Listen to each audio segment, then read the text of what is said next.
Életének 87. évében január 1-én hunyt el dr. Krátky Tibor.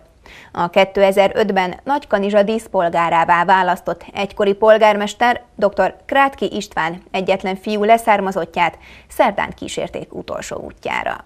Vereb Zsolt, a piarista iskola igazgatója búcsúztatta dr. Krátky Tibort, aki a kanizsai piarista iskolában végezte tanulmányait. Édesapjához hasonlóan jogász végzettséget szerzett, szakmáját azonban nem művelhette származása miatt, így nyelvtudását használva tolmácsként és fordítóként dolgozott. A piarista diákok nevében búcsúzó Kovács János is kiemelte, hogy dr. Krátky Tibor egész életében hű maradt családi hagyományaihoz, az iskolában szerzett értékekhez.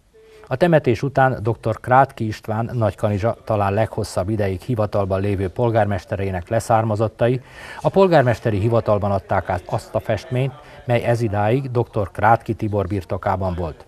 Dr. Károlyi Attila önkormányzati képviselő kezdeményezésére azzal a kikötéssel adták át a város tulajdonába, hogy az a mindenkori polgármester irodájában legyen elhelyezve. A dr. Krátky Istvánt ábrázoló korabeli festményt Marton István polgármester vette át a család jelenlévő tagjaitól.